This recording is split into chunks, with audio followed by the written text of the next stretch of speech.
Durante muitos anos, o Borussia Dortmund era realmente um clube que encantava quem gostava de futebol. E não pelo dinheiro, por contratações milionárias, por ter os melhores jogadores do mundo, mas sim porque ele sempre teve uma identidade bem única. O Dortmund sempre foi aquele celeiro de craques, aquele time que formava os jogadores para irem brilhar na Europa depois. É o clube onde nasceram jogadores como o Götze, o Reus, o Lewandowski, o Hummels, Aubameyang, Sancho, Haaland, e eu poderia ficar aqui falando vários outros nomes que saíram de lá.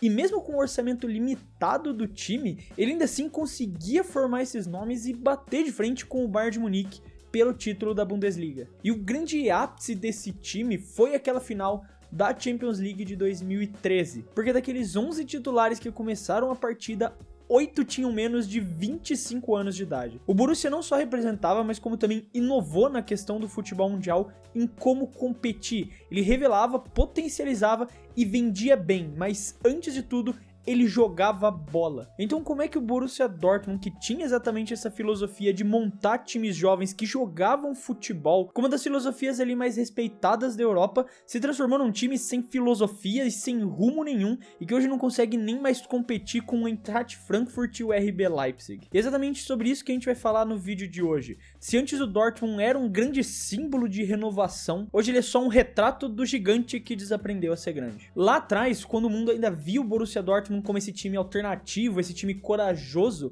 existia um nome por trás dessa revolução silenciosa: Michael Zorc. Ex-jogador do clube e diretor esportivo por mais de 20 anos, ele foi esse grande arquiteto da identidade que fez o Dortmund se transformar em algo muito maior do que a folha salarial deles permitia. Porque enquanto os gigantes, e principalmente na Alemanha, o Bayern, se perdiam nas contratações milionárias, o Dortmund se especializou em outra coisa: formar, lançar e vender muito bem. Só que isso não era só um modelo de negócios, mas um modelo esportivo também. O Zorc montou uma engrenagem perfeita que o talento jovem era visto como protagonista do time. Ele montou um ambiente no clube que confiava nos seus jovens jogadores, montava comissões técnicas que sabiam lapidar essas estrelas que eram formadas na base do clube. E foi assim que o mundo inteiro viu uma geração que levou o Borussia Dortmund para a final da Champions League em 2013, com 8 jogadores abaixo dos 25 anos. Aquele era um time extremamente ousado e veloz que usava exatamente desse protagonismo dos jogadores jovens pra não ter medo de enfrentar ninguém. Lewandowski, Reus, Bostikowski, Bender, Gundogan, Hummels, Subotic. Era mais do que um elenco, era um projeto a longo prazo. Só que essa mina de ouro foi acabando. E falando em final de Champions League, a final dessa temporada já tá definida entre PSG e Inter de Milão. E uma das formas de assistir essa final com exclusividade é pela Max,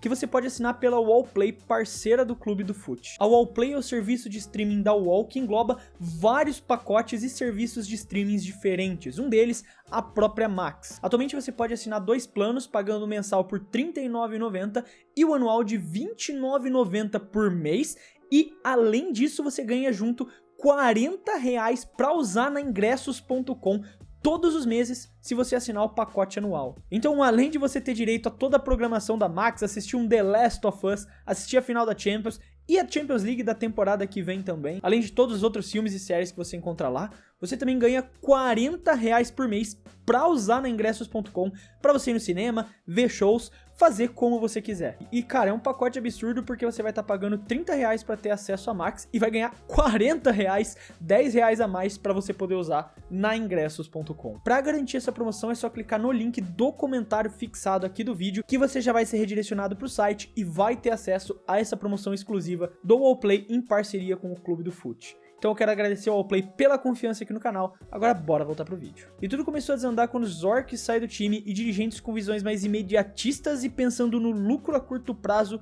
começaram a assumir o controle do Borussia. O Dortmund, que antes tinha construído esse legado de lapidar os seus jogadores até o ponto máximo para então conseguir vender eles, passou a se desfazer dos seus jogadores antes mesmo deles começarem a ter o seu brilho, com vários talentos saindo da base ou sendo oferecidos para o mercado europeu sem nem estrear direito no time principal. E aí o que antes era aquele time revelador e competitivo foi virando cada vez mais uma vitrine para os ativos financeiros dos outros grandes clubes europeus, onde esse jovem talento que antes era protagonista do time passou a virar só uma cifra antes mesmo deles se tornarem jogadores. O que essa nova gestão não estava entendendo é que revelar um jogador na filosofia do Borussia não era só vender ele, é também usar, dar minutos, dar camisa, dar importância para ele dentro do clube. Sem isso, o ciclo se rompe, e foi exatamente o que aconteceu. Essa engrenagem montada pelos Zorc que fazia o Borussia Dortmund rodar se quebrou por dentro. E enquanto o Borussia Dortmund parou no tempo nessa questão de desenvolvimento e venda de jogadores, outros clubes ao redor da Europa começaram a se tornar melhores do que o próprio Borussia no modelo que eles foram dos pioneiros. Porque enquanto o clube se afundava em decisões erradas e vendia as promessas antes mesmo de testá-las, o mundo ao redor deles começou a se aproveitar disso. As academias da Premier League começaram a deixar o Borussia Dortmund comendo poeira. Porque você tinha grandes clubes como o Arsenal, Chelsea e Manchester City promovendo a sua base, e outros clubes da metade da tabela, como o próprio Brighton, começando a montar verdadeiros laboratórios de desenvolvimento de ponta em tecnologias de análise de jogadores ao redor do mundo para conseguir atrair os melhores talentos, com um detalhe que fazia toda a diferença, que diferente do Borussia, eles não tinham medo de usar esses jogadores em campo. E hoje, quando um jovem talento quer tentar despontar no futebol europeu, por questão de tempo de jogo, importância que ele vai ter no elenco, ele vai ter uma preferência muito maior para ir jogar em clubes como o Brighton ou o próprio Frankfurt do que o Borussia Dortmund. Porque além da estrutura, esses clubes oferecem para eles exatamente a visibilidade, uma organização e um plano de carreira que realmente existe. O Dortmund hoje perdeu essa credibilidade e não foi porque ele parou de revelar jogadores, mas porque ele parou de desenvolver esses jogadores. Enquanto isso acontecia, esses outros clubes foram entendendo esse vácuo que o Borussia deixou no mercado. O próprio Eintracht Frankfurt eu acho que é o maior exemplo hoje dentro da Alemanha, porque eles têm um investimento estratégico em parcerias internacionais, como a Accra Lions de Gana, que ajuda em várias partes internas, como uma reestruturação total da equipe sub-21 que eles fizeram, e uma política muito clara de contratar jogadores jovens em baixa, dar tempo de jogo para eles, transformar eles em protagonistas no time e depois revender por muito mais caro do que pagaram. Fora da Alemanha, o Brighton eu acho que é o melhor exemplo da Europa hoje, porque é provavelmente o clube que mais investe no mundo em análise de dados de jovens promissores, montando times para disputar na Premier League praticamente formado por jovens que, ao mesmo tempo que conseguem uma sequência de vendas milionárias para outros clubes, ainda assim conseguem fazer temporadas competitivas na Premier League, inclusive se classificando para a Europa League pela primeira vez na história do clube. E todo esse trabalho que esses clubes vêm fazendo hoje é algo que o Dortmund não está nem mais perto de conseguir.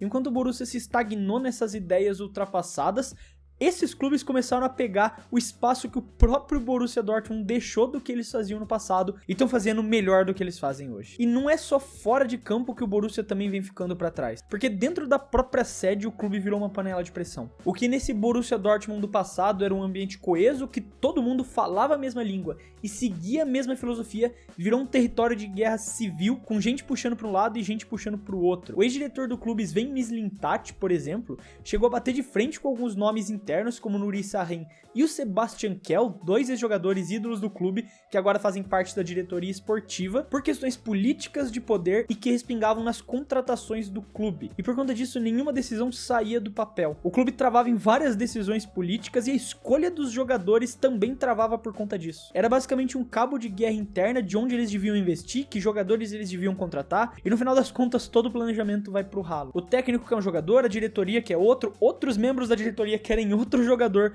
e no final ninguém contrata nada. E por conta disso, o elenco do Dortmund foi se transformando lentamente num mosaico de apostas perdidas e veteranos que não se encaixam mais no elenco. O Borussia perdeu aquilo que eles tinham de mais precioso, que era exatamente um plano de continuidade. Ele não sabe pra onde vai e tropeça no mesmo caminho. E foi exatamente isso que aconteceu em 2023. Apesar de todos os tropeços e dificuldades que o Borussia vem vivendo nas últimas temporadas, eles ainda assim surpreenderam o mundo quando chegaram na final da Champions League na temporada passada. Mas foi só a gente olhar para a escalação que dava para perceber que aquele não era mais o Borussia Dortmund de sempre. Porque diferente daquele time de 2013 que tinha 8 titulares com menos de 25 anos, nessa nova final só 3 jogadores do Borussia estavam abaixo dos 25 anos, sendo que 2 deles ainda eram jogadores emprestados, ou seja, não eram do Borussia de fato. O resto era um elenco recheado de jogadores já formados e alguns até em fim de ciclo. E só pra deixar claro, eu não tô sendo contra a questão da experiência no futebol. O problema é quando você substitui a essência de um clube por conveniência. O Borussia trocou esse vigor pela lentidão, essa ousadia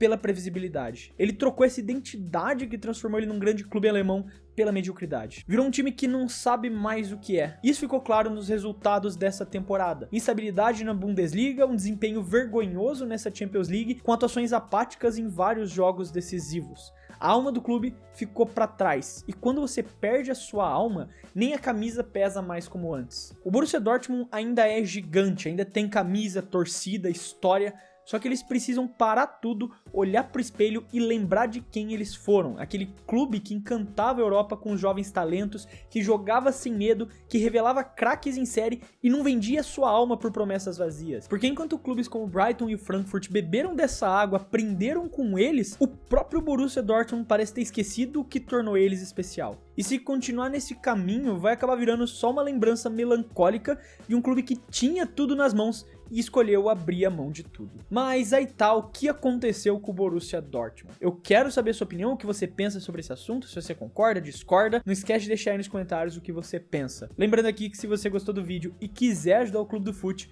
você pode fazer isso se inscrevendo no canal, porque ajuda muito a gente a poder continuar produzindo todos esses vídeos aqui pra vocês. Eu quero deixar um abraço pra você que ficou até aqui e até o próximo vídeo.